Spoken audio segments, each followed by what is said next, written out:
주가 맡긴 모든 역사에 힘을 다해 마치고 밝고 밝은 그 아침을 맞을 때 요단강을 건너가서 주의 손을 붙잡고 기쁨으로 주의 얼굴 배우리. 나의 주를 내가 그의 곁에 서서 배우며 나의 주를 손에 못자국을 보아 알겠네.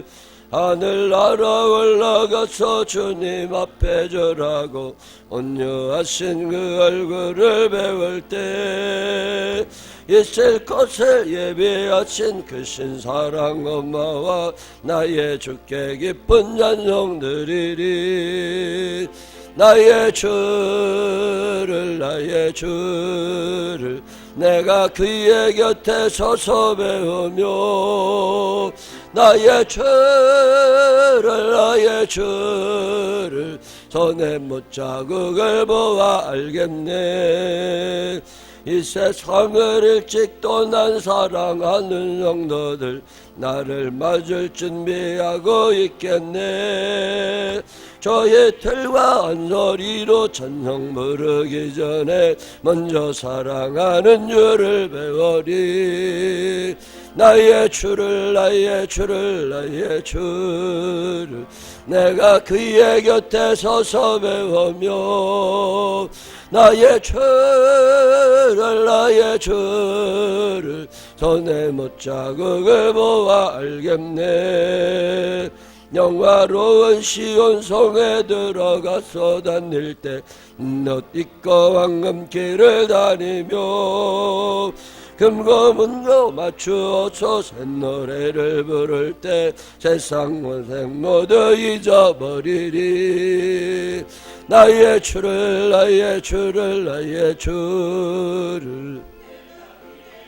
서서 배우며 나의 주를 손에 못자국을 보아 알게. 3절합니다. 이 세상을 일찍 떠난 사랑하는 성도들 나를 맞을 준비하고 있겠네. 저희들과 언소리로 찬송 부르기 전에 먼저 사랑하는 주를 배우리.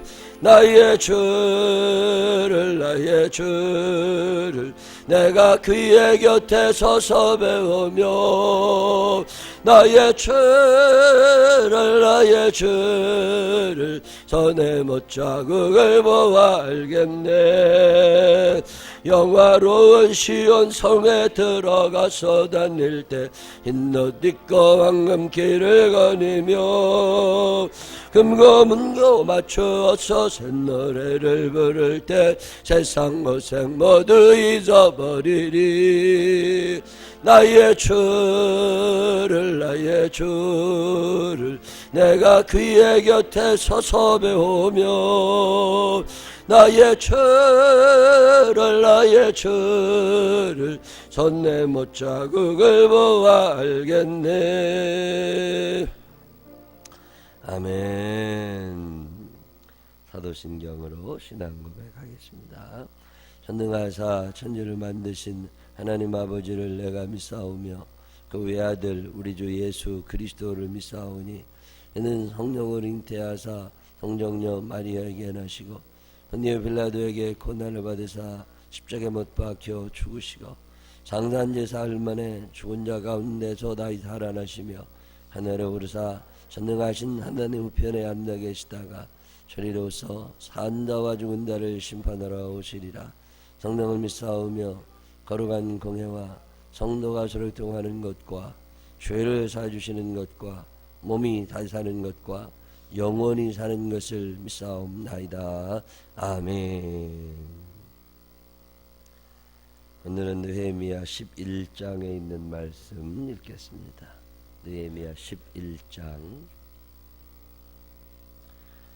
백성의 지도자들은 예루살렘에 거주하였고 그 남은 백성은 제비 뽑아 10분의 1은 거룩한 성 예루살렘에 거주하게 하고 그 10분의 9는 다른 성읍에 거주하게 하였으며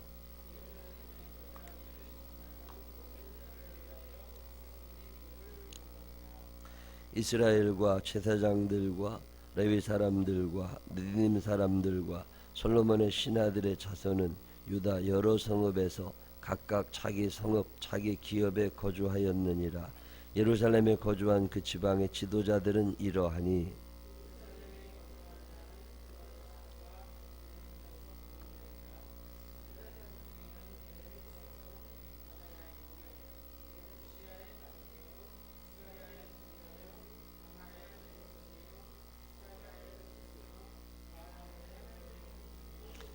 또 마아세야니 그는 바룩의 아들이요 골호세의 손자요 하사야의 증손이요 야다야의 현손이요 요야립의 5대 손이요 스가랴의 6대 손이요 실로 사람의 7대 손이라.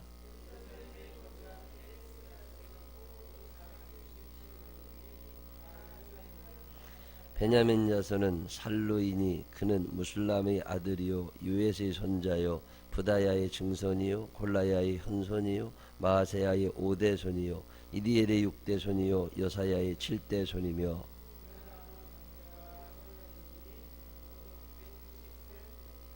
사그리의 아들 요엘이 그들의 감독이 되었고 하스누아의 아들 유다는 버금이 되어 성읍을 다스렸느니라. 또 하나님의 전을 맡은 자 스가랴이니 그는 힐기야의 아들이요 무술람의 손자요 사독의 증손이요 무라요의 현손이요 아히두브의 5대 손이며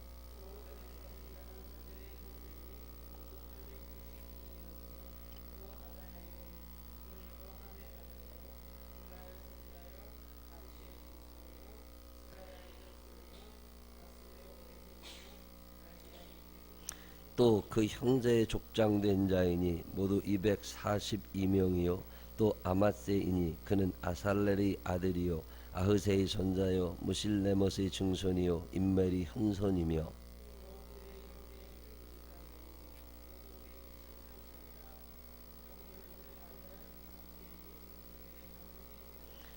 레위 사람 중에는 스마야이니 그는 핫수브의 아들이요 아스리감의 손자요 하사비아의 증손이요 분니의 현손이며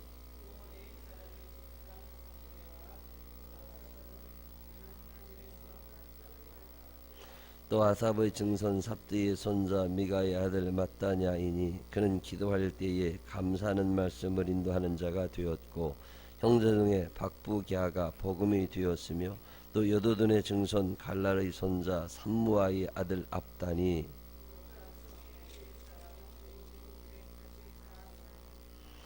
성 문지기는 악굽과 달몬과 그 형제인이 모두 172명이며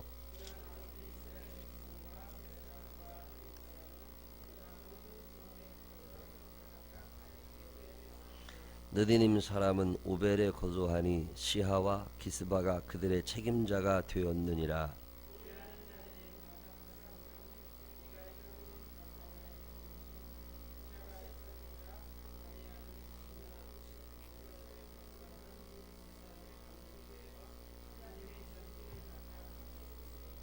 이는 왕의 명령대로 노래하는 자들에게 날마다 할 일을 정해 주었기 때문이며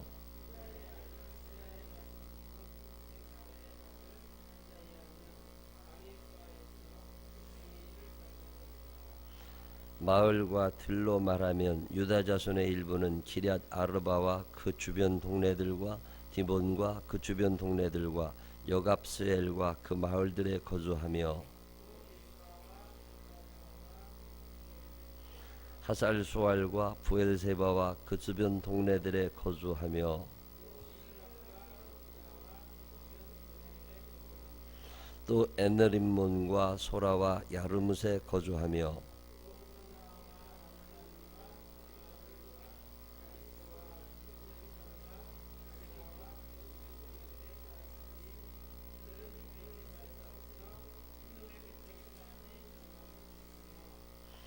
또 베냐민 자손은 게바에서부터 믹마스와 아야와 베델과 그 주변 동네들에 거주하며 하솔과 라마와 기타임과 로도와 오노와 장인들의 골짜기에 거주하였으며 유다에 있던 레위 사람의 일부는 베냐민과 합하였느니라. 아멘. 살아계신 하나님의 은총이 우리 모두 함께 하시기를 주님의 이름으로 축원합니다. 느헤미야 11장을 읽다 보면 이 발음도 안 되는 사람들 이름을 이렇게 많이 적어놨나 싶기도 하고, 잘했으면 그 사람 하나하나 적어놓지. 그 아버지 이름, 할아버지 이름, 증조할아버지, 고조할아버지, 현조, 무슨 5대선, 6대선 그 조상들까지 다 이름을 적어가지고서 이렇게 해놓나, 그런 생각이 들 때가 있습니다. 느헤미야 11장을 아마 여기 계신 분들 중에 자세히 읽어보신 분은 아무도 없을 거라고 봐요. 성경에 이런 게 왜 있어야 되는지 이유도 모르고 그냥 지나치고 싶은 게 이런 거예요. 근데 성경은 다 이유가 있습니다. 이 사람들을 여기에 이름을 적어놓은 이유, 그들의 아버지, 그들의 할아버지, 그들의 조상들의 이름까지 다 여기에 적어놓은 이유가 뭘까? 나 하나만 알면 되지, 왜 다른 사람들에게 우리 아버지까지 알려야 되나? 두 가지 경우입니다. 하나는 너무 큰 죄를 지으면 그 아버지가 누구야, 그가 누구 자손이야, 이런 게 궁금해요. 친일파래, 우리나라 사람들 툭하면 하는 얘기 아니에요. 그게 지금 언제 시대인데, 그 오래전 내가 누구 왕족이었대, 그게 언제 시대인데. 근데 또 하나의 경우는 너무 잘했을 때, 참 훌륭한 일을 하면 그가 아버지가 누구래, 어디서 살았대, 어떻게 자랐대, 그 할아버지가 누구래, 이런 게 궁금해지는 사람이 있어요. 저는 여러분들의 자녀들이 잘 돼서 여러분들의 이름이 드높아지시기를 바랍니다. 누가 뭐 이번에 수능 시험에서 수석을 했다고 그러면 그 엄마가 누군데, 아버지가 누군데, 이런 거 궁금하잖아요. 오늘 느헤미야 11장이 그런 얘기예요. 얼마나 훌륭한 일을 대단하게 많이 했는지 그 아버지 이름 적어가지고서는 이게 마음이 협조하지 않아. 저 정도 된 사람들은 그 할아버지도, 증조할아버지도, 고조할아버지도 다 알려줘서 그 가문 전체를 드높여줘야 돼. 궁금해지는 거야. 얼마나 훌륭한 일을 했길래, 도대체 나라를 구했나? 도대체 어떤 일을 했길래 성경이 그들의 조상들의 이름까지 성경에다 기록하나? 근데 별것도 아니에요. 대단히 큰일. 느헤미야가 예루살렘에 와가지고 성벽을 다 지었잖아요. 53일 걸렸습니다. 걸려가지고서 다 100년 동안 아무도 못했던 일을 여러 사람과 더불어서 성벽을 다 지어놨어요. 대단히 큰일 한 거거든요. 그런 다음에 문제가 된 게 뭐냐면, 예루살렘은 이미 황폐한 성읍입니다. 예를 들면 장지동이다. 그러면 장지동에 사람이 살고 있었어요. 지금은 울타리가 없지만 옛날에는 다 성으로 둘러싸여 있었습니다. 모든 마을들이. 자, 그러면 그 성으로 둘러싸여 있었는데 성벽이 무너지니까 안에 살던 사람들이 다 빠져나간 거예요. 그리고 빈 성전만 있었어요. 사람이 살질 않아요. 근데 성전은 만들어져서 더러 예배드리러 오는 사람이 있는데, 뭐 짐승들이 있고 이방인들이 있으니까 예배드리러도 잘 안 오게 되니까 믿음이 점점 식어져 가지고 백성들이. 근데 느헤미야가 이걸 안타깝게 여기면서 하나님의 전이 온전해야 사람들이 예배드리러 가니 우리가 성벽을 보수하자. 그래서 성벽을 다 만들어 놔서 이제 성벽이 만들어졌고 그 안에 성전이 있어요. 근데 사람은 아무도 없어. 거기에 사람이 살려면 얼마나 힘들겠어요. 외롭잖아요. 물 하나 뜨러 가려고 그래도 한참 가야 돼요. 요즘으로 말하면 수도도 공급이 안 되고 전기도 공급이 안 되는 마을에 가서 살아야 돼요. 도둑이 얼마나 많겠어요. 범죄의 소굴같이 음산한 곳이 되고 불량 청소년들이 왔다 갔다 해야 되고 범죄자들이 좋아할 만한 동네가 되어버렸으니까 거기에 산다는 것 자체가 쉽지 않습니다. 여러분 같으면 사실 것 같아요? 안 사실 것 같아요? 파인타운이 처음 만들어지고 상가가 전혀 있지 않을 때 여기에서 산다는 게 얼마나 불편하겠어요. 지금 그런 상황입니다. 예루살렘은 깜깜해요. 성벽은 만들어졌어요. 근데 지킬 사람도 없어요. 안에 거주하는 사람도 없어요. 황폐해요. 그리고 혹시나 누가 거기다 살려고 하면 다시 밭을 만들어야 되고 다시 논을 만들어야 되고 다시 자기 집을 지어야 되고 다 힘들어요. 꼭 그렇게 살아야 되나? 안 살아도 돼요. 지금 성 밖에서 잘 살고 있어요. 거기에 마을이 이제 형성이 돼가지고 거기도 식구들끼리 잘 살아요. 밥에 먹고 잘 살 수 있어요. 그런데 느헤미야가 이런 얘기하는 거예요. 성벽이 만들어졌고 성전이 지어져 있고 이제 예루살렘이 새로운 도시가 될 거다. 그러니 여기 와서 누군가 살아야 되는데 여기에 누가 살 거냐는 거예요. 거기에 누가 가서 살아야 돼요. 누가 거기서 살면 제일 좋겠어요. 아무도 살려고 하지 않아요. 그래서 느헤미야가 공고를 냅니다. 혹시 하나님의 전이 이제 지어졌고 이 성벽이 완성이 됐으니 여기 와서 이제 이 마을을 새로 읽으면서, 그리고 얼마나 귀찮아요. 우리 집에 다른 사람들이 계속 들락달락 해야 돼요. 예배드리러 오는 사람들이 일주일씩 거기 있어야 되니까 머물 데가 없으면 우리 집 문을 열어주고 우리 안방에 손님을 드려야 돼요. 이 귀찮은 일이 생긴 거죠. 자, 이런 일을 해야 되는데 이거 강제로 하라고 못하니까 이거 하면서 예루살렘 성에서 하나님을 예배하고 하나님을 예배하러 오는 자들을 도와주면서 예루살렘에서 거주할 수 있는 사람이 있으면 좋겠다. 그런 분들이 계시면 자원해 주시기 바랍니다. 이러고 공고를 했어요. 근데 아무도 안 올 것 같았는데 자원자가 생긴 거예요. 성문을 지키는 사람들, 문 지키는 자들의 후손들 중에 내가 그 성문에 가서 성문을 지키겠습니다. 노래하는 사람들 가운데 내가 그 예루살렘 성전에 가서 성가대를 하면서 예배드리러 오는 사람들과 함께 하나님을 찬양하겠습니다. 제사장들 중에 내가 예루살렘에서 제사장 노릇을 하겠습니다. 레위 지파들 중에 내가 제사장들을 도와서 예배드리러 오는 사람들을 위하여 희생하고 헌신하겠습니다. 그 사람들의 명단이 느헤미야 11장에 나오는 거예요. 희생이라고 할 수 있나요? 헌신. 그들이 얼마나 훌륭한 사람들이었는지 그들의 부모와 그들의 조상의 이름까지 성경에 적어놓습니다. 요즘에 뉴스를 보니까 조선업이 무너진다고 그러네요. 우리나라가 세계 제1의 배 만드는 나라였는데 무너지는 속도가 너무 빨라가지고 다 부도가 날 것 같이 보도를 합니다. 왜 그렇게 무너질까? 일단은 원인을 여러 가지 분석하더라고요. 세계에서 경쟁이 안 되는 거, 우리나라가. 지금 배는 계속 만들어 갑니다. 근데 우리나라 것만 안 사가는 거예요. 우리나라가 특별히 모자라서? 그건 아니겠죠. 근데 너무 비싸. 망하는 수밖에 없다고. 구조조정 해야 된다는데 구조조정조차도 불가능할 만큼 어렵다고 그러네요. 결국은 부도 나겠죠. 근데 왜 이렇게 됐느냐? 일단은 낙하산 인사가 너무 많대요. 정부 관료나 뭐 은행에서 관계하던 사람들이 사장으로 그냥 내려와서 있다 보니까 전문 경영인이 아니니까 무너질 확률이 높다는 거죠. 판단이 잘 안 되니까. 옆에 있는 사람들 말 또 잘 들어야 되는데 안 되니까. 또 하나는 강성노조래요. 임금을 너무 많이 받아간 거예요, 그동안. 그러다 보니까 경쟁력이 떨어진 거죠. 모든 회사는 적립금이라는 게 있어요. 반드시 어려운 날이 옵니다. 계속 잘 되지 않아요.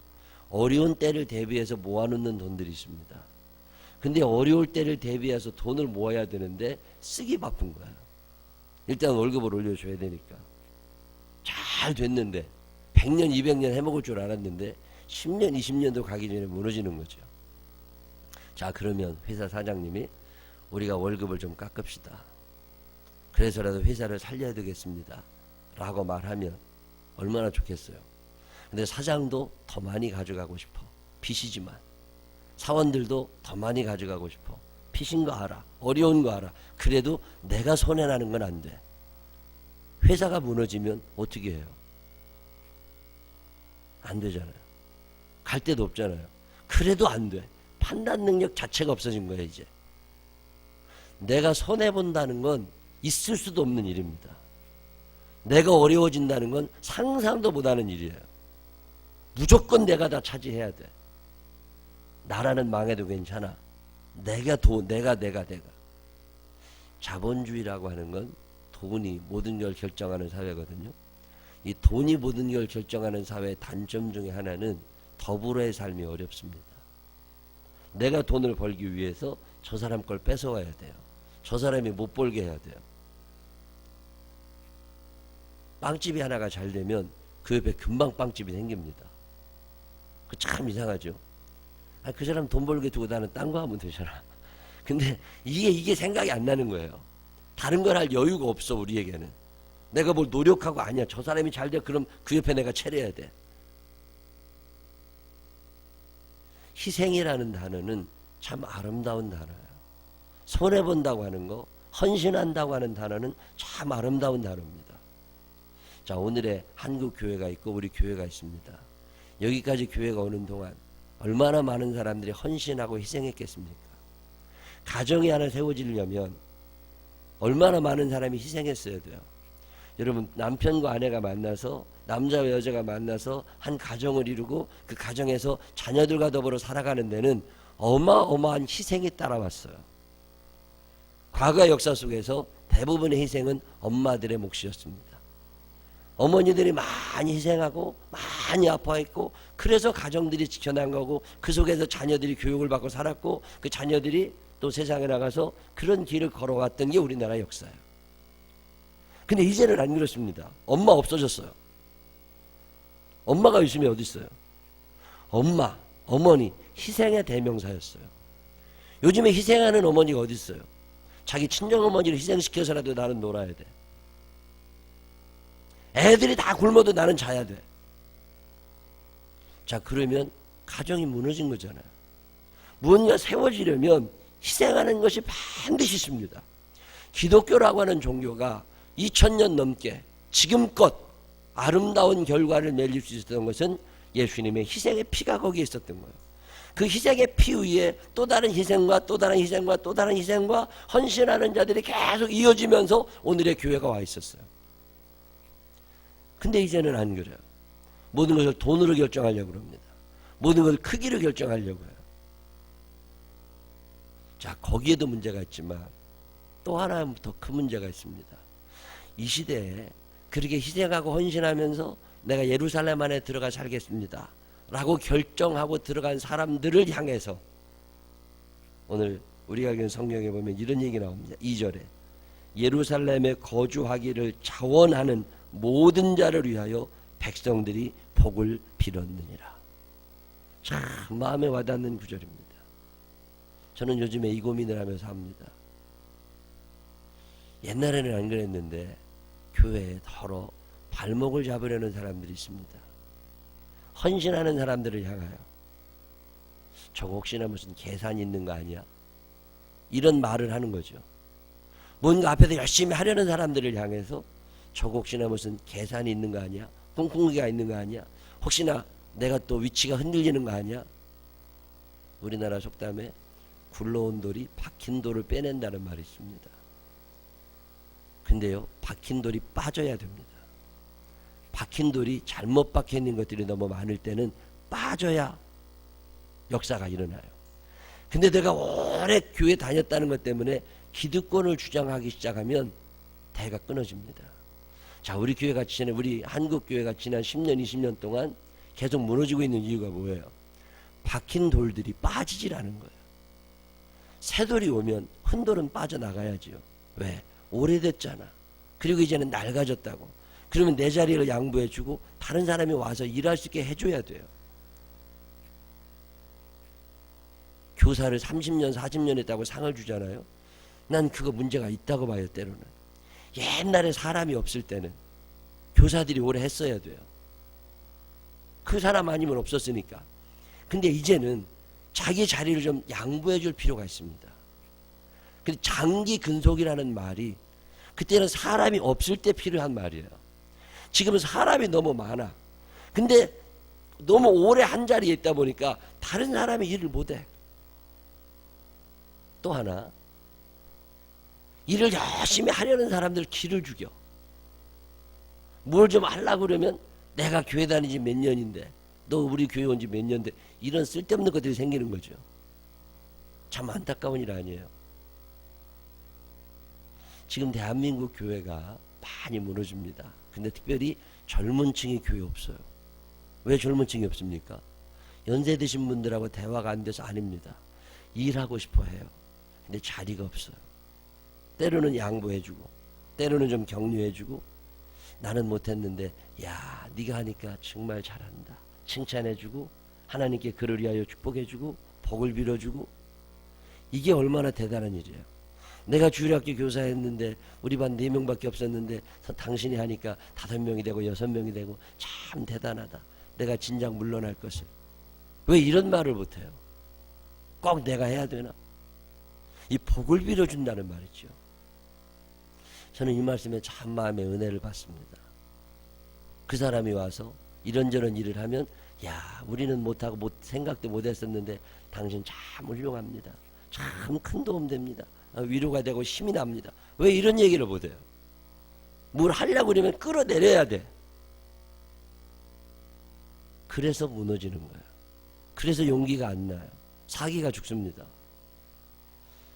의욕을 가지고 열심히 일하시려는 목사님들이 간혹 계세요. 모든 목사님이 그런 건 아니지만 근데 그런 분들이 새로운 교회에 부임을 하게 되면 너무 많이 아파합니다. 뭘 하나 하려고 그러면 목사님 나중에 하세요. 목사님 이거 옛날에 했던 건데 목사님이 그런 건 새로운 거니까 우리 하던 대로 옛날 방식으로. 그래서 자꾸 기가 꺾여요. 그리고 교회가 안 됩니다. 어렵습니다. 그러면 그 기존에 있던 사람들이 뭐라고 그래요? 당신이 무능해서 그러니까 나가라는 거예요. 자, 목사님을 또 바꿨어요. 어떤 교회 가보면 10년 동안 목사님이 서너 명 바뀌어. 교회는 점점 줄어들어가. 누가 책임져야 돼요? 박수 쳐줄 수 없는 사람들, 잘하는 꼴을 못 보는 사람들이 있습니다. 왜 그런 거예요? 악한 영들이 지배하는 사람입니다. 예루살렘 성에서 살려는 사람들을 위하여 복을 빌어준 사람들이 있었기 때문에 그 복을 비는 정도가 아닙니다. 당신의 아버지와 당신이 오늘 여기에 있도록 당신의 아버지와 할아버지와 증조할아버지와 고조할아버지와 그 훌륭한 분들이 있었기에 오늘 당신이 나왔습니다. 당신의 훌륭한 걸 보니 당신의 조상들도 훌륭한 사람들입니다. 나는 그 모든 사람에게 박수를 보내고 싶고 그들을 축복하고 싶습니다. 이게 느헤미야 11장이에요. 저는 이걸 읽을 때마다 참 마음의 감동을 받아요. 우리 교회에 이런 사람들이 많았으면 좋겠다. 헌신하고 희생하려는 사람들과 그리고 그들을 볼 때마다 뒤에서 박수 쳐주고 응원해주는 사람들, 복을 빌어주는 사람들, 이런 사람들이 있을 때 교회가 일어나는 거잖아요. 왜 교회가 무너집니까? 하나님의 교회는 무너질 리가 없습니다. 근데 왜 무너져요? 마귀의 꼬임에 넘어가서, 악한 영들의 꼬임에 넘어가서 욕심을 부리고 칭찬해주고 축복하지 못하고 끌어내리려는 사람들 때문에 그러잖아요. 남들이 나보다 잘 되면 복을 빌어주고 박수 쳐줄 수 있는 사람은 이게 안 되는 건가? 오늘 성경을 읽어보면 참 많은 회개가 됩니다. 저는요, 우리 전도사님들이 잘하는 게 참 좋아요. 우리 부목사님 두 분이 계신데 어제도 같이 신방하면서 설교 연습 열심히 하고 참 설교 잘해야 된다. 적어도 담임 목사보다는 더 잘해야 된다. 잘하면 얼마나 좋아요. 은혜 받는 사람들이 교인들인데 얼마나 좋겠어요. 좀 잘했으면 좋겠어요. 그리고 박수 쳐주고 싶은 거죠. 우리 속도원이 올해는 나의 속도원이었어. 근데 내년에는 엽속의 속장이 된 거예요. 그 사람이 얼마나 좋아요.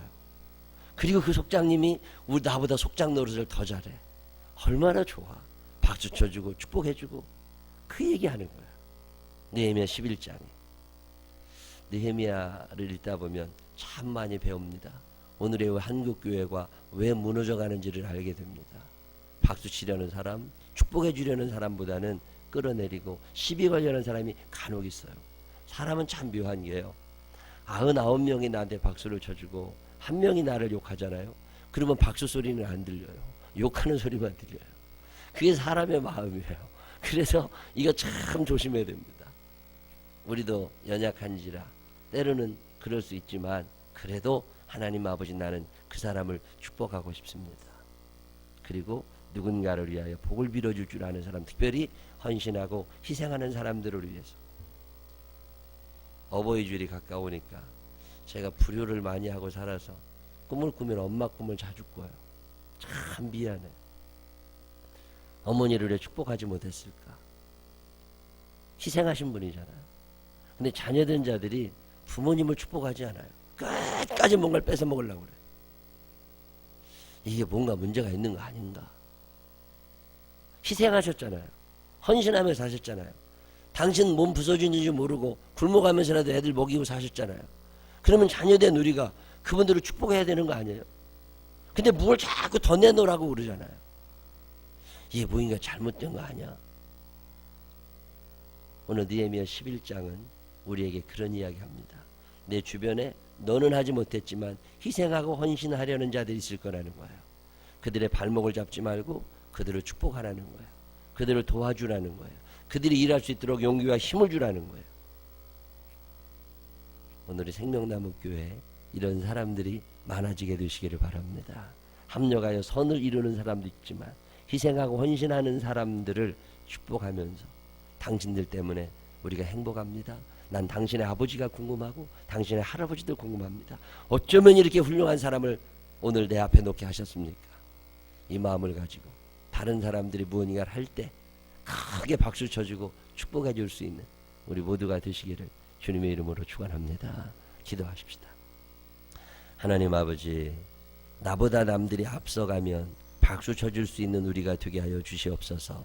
나보다 남들이 더 많이 헌신하고 더 많이 희생하면 그들 때문에 내가 있음을 알아 그들의 조상들까지도 축복할 수 있는 사람이 되게 하여 주시옵소서. 악한 영들은 우리의 마음을 꼬여서 붙잡아 넘어뜨리려고 합니다. 하나님 아버지, 자꾸만 넘어지게 합니다. 나쁜 말로 마음에 상처를 주기도 합니다. 하나님 아버지, 우리가 무지해서 그런 적이 있다면 용서하여 주시옵소서. 그리고 이제부터라도 격려하고 위로하고 힘을 주고 희생하고 헌신하려는 사람들이 더 열심히 살아갈 수 있도록 복을 빌어주는 우리 모두가 되게 하여 주옵소서.